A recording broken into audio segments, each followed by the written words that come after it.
Olá, dou-te as boas-vindas a mais um episódio e hoje vamos falar de minimalismo financeiro. É um tema que me agrada particularmente, tenho que confessar.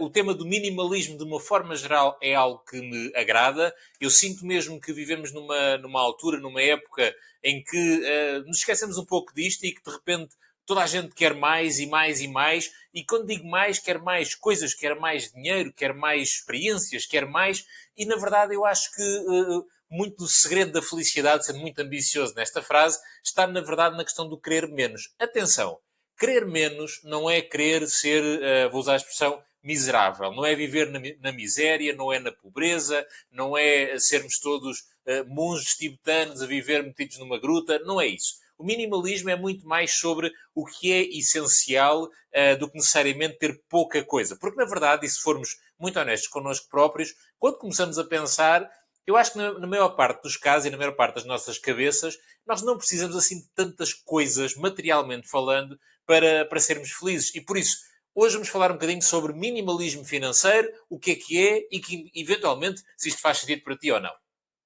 Onde é que esta questão do minimalismo financeiro ganha, na minha opinião, principal relevância? Porque temos uma grande quantidade de pessoas que trabalha arduamente, que está sempre a tentar subir, a tentar progredir, a tentar ganhar mais, apenas e só para conseguir manter um determinado estilo de vida, comprar determinadas coisas, fazer determinadas ou ter determinadas experiências, apenas e só para poder impressionar as pessoas à sua volta na verdade, acaba por acrescentar pouco à vida de cada pessoa. O que é que acontece? A pessoa autocoloca-se, vamos dizer assim, na famosa roda dos ratos. Ou seja, pessoas que até poderiam estar numa situação e que, se formos muito honestos, muito transparentes e claros, estão numa situação financeira em que rapidamente poderiam sair desta roda dos ratos se assim quisessem, mas acabam por se autocolocar nela ao estarem sempre a acrescentar coisas. Pode ser uma casa maior, um carro melhor, uma viagem mais luxuosa, as últimas novidades da moda, o último restaurante de estrelas Michelin, seja lá o que for.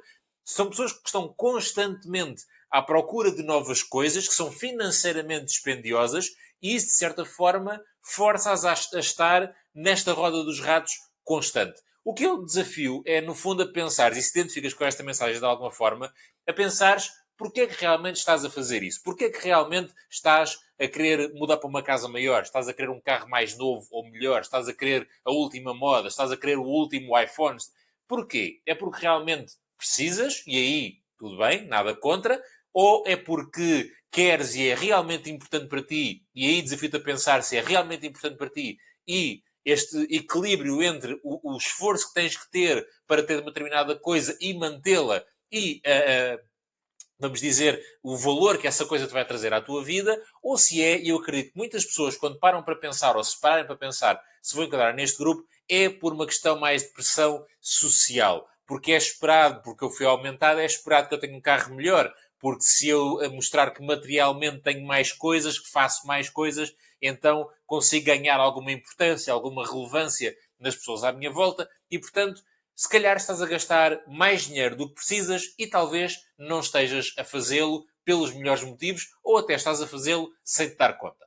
E então o que é esta coisa do minimalismo financeiro? Eu disse logo ao início, e há uma série de documentários sobre minimalismo de uma forma geral, pessoas que vivem de uma forma minimalista e ninguém vive em cavernas, nem nada do género.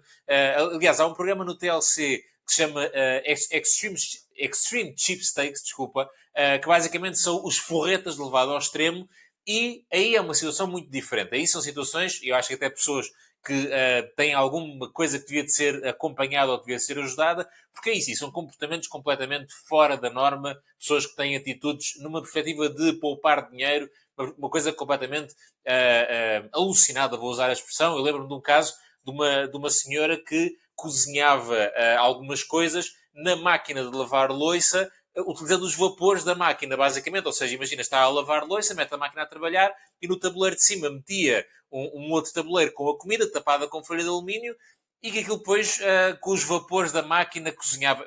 Acho que também é um bocadinho demais este ponto, e aí já não é bem minimalismo, aí é uma questão de pobreza mental. E atenção, estas pessoas não são financeiramente pobres, elas fazem isto para poderem acumular dinheiro, mas lá está, aqui é uma perspectiva muito diferente. quando vemos os comentários, os relatos sobre minimalismo, vemos pessoas que vivem em casas confortáveis, têm o aquecimento ou o arrefecimento, têm as suas coisas, têm o seu mobiliário, não andam neste tipo de situações altamente extremas, mas acabam por perceber o que é realmente essencial. O que é o ser minimalista ou ser frugal não quer dizer que eu me prive das coisas que são realmente importantes para mim. Quer dizer é que eu sou muito criterioso nas escolhas que faço e opto por não gastar dinheiro em coisas que não me acrescentam rigorosamente nada para que me possa libertar capacidade financeira para duas coisas. Ou para poder aplicar esse mesmo dinheiro em coisas que realmente fazem sentido para mim e que acrescentam valor à minha vida e que trazem felicidade para a minha vida, ou então para poder acumular esse dinheiro para ganhar uma coisa que eu diria que é o mais importante para todos nós, que é tempo. A questão da liberdade financeira, da tranquilidade financeira, da reforma antecipada, do que quisermos chamar, acima de tudo, o que é que implica? Implica que eu tenha dinheiro acumulado, investido idealmente, mas, acima de tudo, dinheiro acumulado que me permita ganhar tempo, para que eu não tenha que continuar eternamente a trocar o meu tempo por dinheiro através do meu trabalho. E, portanto, as pessoas que se consideram minimalistas, financeiramente ou não, mas obviamente uma coisa está muito ligada à outra, esta questão da frugalidade não é privação, não é pobreza, é uma opção plenamente consciente de alocar os meus recursos, neste caso dinheiro, àquilo que é realmente importante para mim e àquilo que traz valor à minha vida. A questão dos excessos, e quando digo excessos, são coisas que não trazem valor ou grande valor à nossa vida e que, em muitos casos, já assumimos que aquilo é normal. E que simplesmente gastamos, vamos gastar, se não for para aquilo é para outra coisa qualquer. Nós normalizamos esta situação que de normal tem muito pouco. E alguns exemplos que eu me lembro. Há um exemplo que eu dou sempre, que é os donativos para o ginásio. Nós temos muitas pessoas que estão inscritas em ginásios e não vão lá há meses. E nessas situações, e quando digo ginásios, digo sítios de atividade física de uma forma geral, acreditando eu que o ginásio será o mais normal. Nesses casos, se uma pessoa está inscrita num ginásio e não vai lá há meses, o que ela está a fazer é um donativo para o ginásio. E atenção, donativos é uma coisa maravilhosa. Eu acho muito bem que todos nós façamos donativos. Mas então, que façamos donativos para sítios, para instituições, para pessoas que realmente vão beneficiar deles e onde podemos ajudar alguém. Estar a fazer um donativo para um ginásio, eu parece um pouco interessante. Acho que há sítios muito melhores para onde doar o dinheiro. Logicamente, se eu estou inscrito num ginásio e vou lá frequentemente, faço o meu treino, faço a minha atividade física, aí tudo bem, porque a atividade física, de uma forma geral, é extremamente importante para a nossa saúde física, para a nossa saúde mental e, portanto, perfeitamente de acordo que eu gastar dinheiro mensalmente num ginásio, nada contra, muito pelo contrário, mas assumindo que eu vou. A partir do momento em que eu não vou, eu simplesmente estou a desperdiçar dinheiro. E existem por aí inúmeras pessoas, e se calhar estás a ouvir esta mensagem e estás a pensar que tu és uma dessas pessoas que está a pagar o ginásio há meses e não mete lá os pés há meses. E então, como pensa, que são só 30 ou 40 euros, não faz diferença. 30 ou 40 euros são 400 ou 500 euros por ano. É muito dinheiro. Ok? É mais dinheiro que podias, lá está, ou gastar numa outra coisa que traga algum valor para ti, ou então simplesmente guardá-lo, poupá-lo, investi-lo para o futuro e para ganhares o teu tempo. Os ginásios acho que são um ótimo ponto. Uma outra alternativa, ou uma outra questão que também se vê muito habitualmente, tem a ver com as refeições fora. Não necessariamente fora, porque aqui estamos a incluir, por exemplo, o Uber Eats. Eu adoro comer fora, ok? A verdade é essa. Mas, à medida que o tempo passa, comecei a perceber que há um desequilíbrio, para mim, salvo algumas raríssimas exceções, há um desequilíbrio muito grande entre o que custa almoçar ou jantar fora versus o valor que aquilo traz para a minha vida. E o que eu inicialmente achava, e quando digo inicialmente, digo até há uns 4, 5 anos, achava que era um bom equilíbrio, o que eu pagava era justo em relação à importância, ao valor que eu trazia para a minha vida. A verdade é que isso tem vindo a desconstruir. E quando começamos a pensar onde fazemos um almoço ou um jantar fora, e hoje em dia, ao preço que as coisas estão, se formos um casal, não é difícil gastar 50, 60 euros num jantar, uma coisa um bocadinho mais simpática, mais agradável, ou num almoço. Obviamente, há exceções, há sítios onde pagamos 10 euros aos fast foods, mas isso também há a questão da saúde associada. Mas vamos ser muito honestos, hoje em dia não é difícil um casal gastar 50, 60 euros num almoço, num jantar, uma coisa um bocadinho mais apresentável, digamos assim. E por isso vamos pensar, epá, ok, 50, 60 euros é dinheiro. Será que aquilo que eu estou a receber em troca é realmente vantajoso? É realmente equilibrado? Vale realmente os 50 ou 60 euros? E comecei a perceber que, na verdade, não. Ou, na verdade, não com a frequência com que eu estava a fazer. E quando então falamos do Uber Eats, onde basicamente mandamos a comida para casa, aí à partida com preços mais baixos, mas onde toda a questão da experiência, do local, do atendimento, não existe. Simplesmente é alguém que agarra na comida, mete dentro de um saco e vem-nos entregar à porta. E, portanto, nós só estamos a olhar para a comida, que muitas vezes já vem fria, já vem, as batatas já vêm mole, já vem uma série de coisas que não têm nada a ver com a experiência. Então aí ainda menos valor existe. Enquanto que lá está, se eu for almoçar ou jantar fora, sim, há um sítio que é agradável, tem uma vista simpática, o atendimento é bom, a comida está acabada de fazer. Ainda há aqui algum equilíbrio nesta questão de preço-valor. No entanto, quando pensamos no Uber Eats, por exemplo, já é muito diferente. E, portanto, as refeições fora, ou o Uber Eats, por isso, refeições fora, mas em casa, acabam por também ser um outro exemplo, onde somos pensar, se calhar muitos de nós assumimos com aquela naturalidade de eu já vou todas as semanas jantar fora, ou almoço fora todos os dias, por causa, lá está, onde eu trabalho, por exemplo, vou sempre almoçar fora todos os dias, e já estamos ali a gastar, se calhar, 200 euros por mês, 300 euros por mês, quando somamos aquilo tudo, sem nada a acrescentar, sem nada de valor. E, portanto, estes dois exemplos são bons, pequenos exemplos em como aquelas pequenas coisas únicas, quando nós pensamos um almoço, uma mensalidade do ginásio, não faz grande diferença, mas tudo somado ao longo de um ano e ao longo de 10 anos ou de 20 anos é muito dinheiro e fica também o desafio para pensar se o valor que estás a receber em troca é ou não justo em relação ao preço que estás a pagar. Quero-te deixar aqui 5 dicas para poderes aplicar esta questão, ou pelo menos poderes pensar um pouco melhor nesta questão do minimalismo financeiro. Primeiro ponto, uma regra que se chama o valor por uso. Por exemplo, se tu compras uma peça de roupa que custa 50 euros, ok? Uma peça de roupa qualquer, e ao fim de 10 utilizações já não usas, ou porque se estragou, ou porque já não gostas, ou porque perdeste peso, ganhaste peso, por algum motivo deixaste de usar, o que aconteceu foi que essa peça teve um custo por utilização de 5 euros. Custou de 50 euros, usaste 10 vezes, ou então pagou, cada utilização custou 5 euros. Se fores ainda mais ao nível de comprares uma peça de 50 euros, de 100 euros, onde usas uma ou duas vezes, tens um custo de utilização de 50 euros, de 100 euros por utilização. Muitas vezes também se aplica a questão de é muito mais barato, eu compro coisas muito mais baratas. Mas depois a utilização que eu lhe dou acaba por ser mais reduzida em comparação com, se calhar, produtos que até são financeiramente mais caros, mas o custo por utilização é muito maior.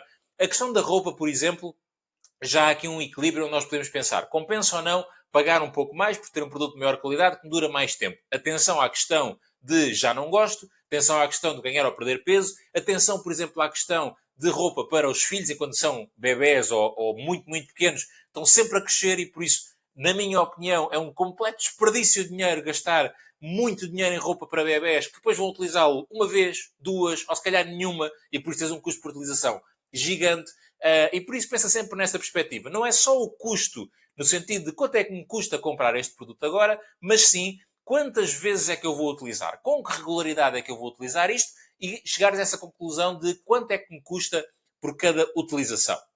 Vê também todas as tuas despesas mensais. A questão do orçamento mensal, do orçamento pessoal, do orçamento familiar, o que tu quiseres chamar, é fundamental. É a base da base das finanças. Nós temos que conhecer os nossos números e temos que saber para onde é que vai o dinheiro. Se nós não soubermos para onde é que vai o dinheiro, então não vale a pena. Andamos só a fazer coisas e contas de cabeça e as contas de cabeça não nos vão levar a lado nenhum e, portanto, temos que ter um controlo das nossas despesas. Temos que saber para onde é que o nosso dinheiro vai ao cêntimo. Para quê? Para podermos tomar decisões, para podermos perceber, olha, eu estou a desperdiçar nesta área e, portanto, eu vou cortar. Vou estar mais atento para poder, lá está, realocar este dinheiro para gastar noutras coisas ou não gastar este dinheiro eventualmente.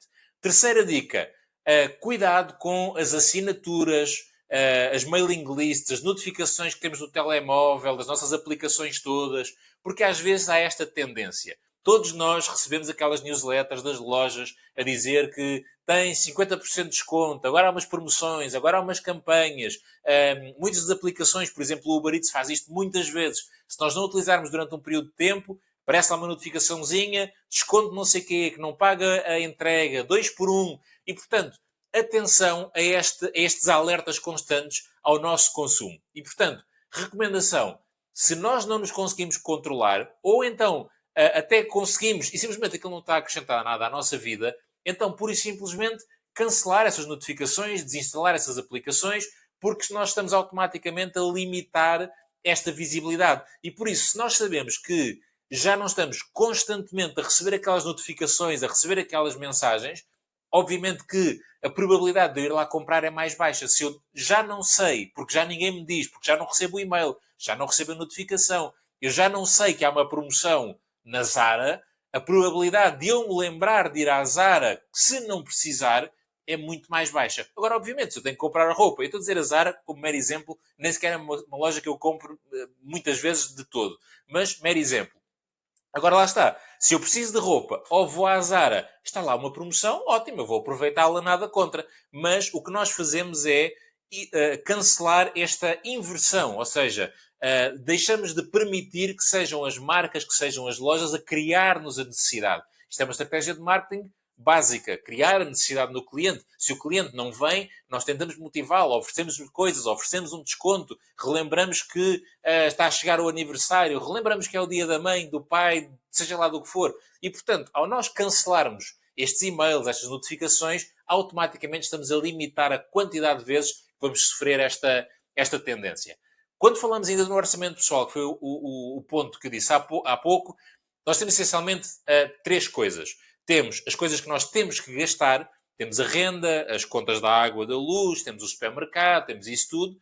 Temos as coisas que queremos gastar, e é muito sobre isso que esta questão do minimalismo e da frugalidade vai definir. É muito cortar nessas coisas do que queremos gastar, ou pelo menos obrigar-nos a pensar se queremos realmente gastar aquilo e se é realmente importante para nós ou não. E o terceiro grupo, que é a parte das poupanças ou dos investimentos, que é o tal que fica para mais tarde, para comprarmos o nosso tempo. E, portanto, vamos sempre organizar o nosso orçamento com estes três grupos. O que se chama as necessidades, que eu tenho que gastar, e aí, por exemplo, o supermercado é um bom exemplo. Há muito desperdício de dinheiro no supermercado. Há muitas coisas que muitas pessoas compram no supermercado que não precisam realmente. Ninguém precisa de batatas fritas, ninguém precisa de bolachas, ninguém precisa de pizzas congeladas. Há muita coisa que nós não precisamos. E, portanto, mesmo sendo o supermercado uma coisa tendencialmente que nós precisamos, há muita coisa que lá está que nós não precisamos. E, portanto, muita atenção a isso quando vamos ao supermercado, perceber, ok, eu preciso disto ou não preciso disto e quero. E se quiser, então, pensar da mesma forma, como se fosse o 50º par de calças que eu acho que é uma boa ideia comprar.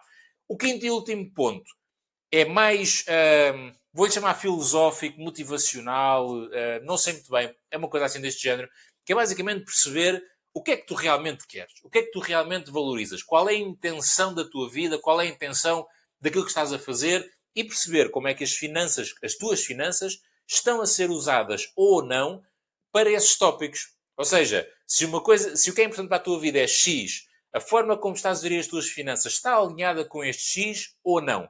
Porque se tu estás a querer fazer X e as tuas finanças estão a apontar para Y, não vais a lado nenhum. Aliás, não vais chegar a lado nenhum, porque as tuas finanças, enquanto ferramenta, ou o dinheiro que tu tens enquanto tua ferramenta disponível, não está alinhado, não está a contribuir para aquilo que tu realmente queres, seja lá isso o que for. E, portanto, eu acredito mesmo que são pouquíssimas as pessoas que definiram ou definem como intenção de vida ter uma super mansão com 2 piscinas, ter 5 Ferraris e 2 Lamborghinis à porta, ter um iate de luxo para viajar no mundo.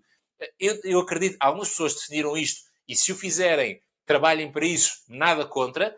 Acredito que a maioria das pessoas não tem isto como objetivo. Okay? A maioria das pessoas quer viver uma vida simples, tranquila, tem as suas contas em dia, paga tudo sem qualquer problema, não deve nada a ninguém, não tem chatices, ninguém a chateia. A maior parte das pessoas, realisticamente, é a minha ideia e a minha opinião, tendo falado com milhares de pessoas ao longo destes anos sobre este tópico e ouvido diferentes ideias sobre este tópico. A maior parte das pessoas o que quer é uma vida tranquila. E se a vida tranquila não precisa assim tanto dinheiro, então é muito diferente. Porque quando pensamos na mansão de luxo, a mansão de luxo custa muito dinheiro. E temos que reverter e pensar, ok, quantas horas de trabalho, quanto esforço é que eu tenho que ter para chegar lá. E a maior parte das pessoas, quando faz esta conta, pensa, não, deixa estar, eu prefiro ter a minha casa mais pequena paga e reformar-me, por exemplo, 10 anos mais cedo. E, portanto, pensa sobre isto, pensa no que é que realmente queres, no que é que realmente é importante para ti, e depois olha para as tuas finanças e entende se essa ferramenta que é o teu dinheiro está a ser utilizada ou não para ir ao encontro daquilo que tu realmente definiste como a tua intenção e o teu propósito. No final de contas, esta questão de minimalismo, frugalidade, não é sobre ter menos. É sobre precisar de menos para conseguirmos ser mais, para conseguirmos ter mais. Porque lá está, se eu reduzir as minhas despesas ao mínimo que obviamente lá está, não é pobreza, não é viver debaixo da ponte, ao mínimo para a minha vida confortável, então, se eu baixar isso, a quantidade de dinheiro que eu tenho que ganhar, que eu tenho que acumular para manter isso, vai ser consideravelmente mais baixa. Se nós conseguirmos cortar estes desperdícios todos ao máximo possível, nós vamos precisar de muito menos dinheiro. Mesmo aquela questão do FIRE, que muitas vezes se fala da regra dos 4% ou das 25 vezes, onde basicamente é para podermos ser considerados financeiramente independentes, que esta regra, com as devidas aspas, diz, é que temos que ter acumulados 25 vezes as nossas despesas anuais. Porquê? Porque 25 vezes permite uma retirada de 4% ao ano e isso aumenta em muito a probabilidade daquilo se autoalimentar, porque basicamente, se o nosso portfólio estiver a render mais do que 4% ao ano, aquilo acaba por nunca acabar. Se ele rende mais do que 4% e nós retiramos 4%, na verdade ele vai sempre aumentar e, portanto, a lógica é esta. E acho que muitas vezes as pessoas assustam-se quando fazem esta conta porque estão a somar coisas às suas despesas anuais que se calhar não fazem assim tanto sentido. E por isso lá está, se eu reduzir essas minhas despesas a uma coisa que seja realmente essencial para mim, então, quando faço a multiplicação pelas 25 vezes, vai dar um número, se calhar não, de certeza, muito mais simpático e provavelmente muito mais alcançável. E, portanto, este é o desafio, acima de tudo, repensares isto e quero desafiar a uma coisa muito específica. A partir do momento em que ouvires esta conversa, quero que uma vez por mês, se conseguires uma vez por semana, melhor ainda, mas acho que é muito ambicioso e tendencialmente difícil. E, portanto, assim que ouvires este episódio, quero que penses sobre isto e encontres uma coisa que tu consideras, depois de pensar melhor, que consideras desnecessária na tua vida e que te custou ou está a custar dinheiro. E deixa aí nos comentários que coisa era essa, quanto é que ela estava a custar e no fundo partilha um pouco a tua experiência e depois deixa na tua agenda para daqui a um mês, ou seja, todos os meses, pensar sobre isto. Todos os meses parares 5 ou 10 minutos e pensar sobre a tua vida, olhares para os teus números e perceberes, há aqui mais alguma coisa que eu tenha e que seja desnecessária e que eu possa cortar? E se nós estivermos a fazer isso constantemente, vais chegar a um ponto em que vais perceber que aquilo não faz falta nenhuma, ok? Uma coisa, por exemplo, e está mais ou menos ligada com isto, temos tendência a acumular tralha. Temos tendência a ter gavetas cheias de coisas que não utilizamos há anos. Todos, sem exceção. Desafio, começa a vender isso. Abres uma gaveta hoje, vês ali aquele faqueiro que te oferecer no teu casamento há 20 anos que tu não utilizas desde o Natal de 2015. Vende, ok? Tens dúvidas e achas que aquilo ainda vai ser útil. Então cola lá um post-it com a data em que achaste isso, ok? Hoje, eu estou a gravar este episódio dia 22 de abril de 2025. Imagina que eu abro aqui uma gaveta, encontro uma coisa que pensa assim, isto se calhar ainda vai fazer falta. Eu vou colar lá um post-it a dizer 22 de abril de 2025. Eu garanto, com 99% de certeza, que daqui a um ano, ou daqui a dois, vais abrir aquela gaveta e vai estar exatamente no mesmo sítio e tu não utilizaste.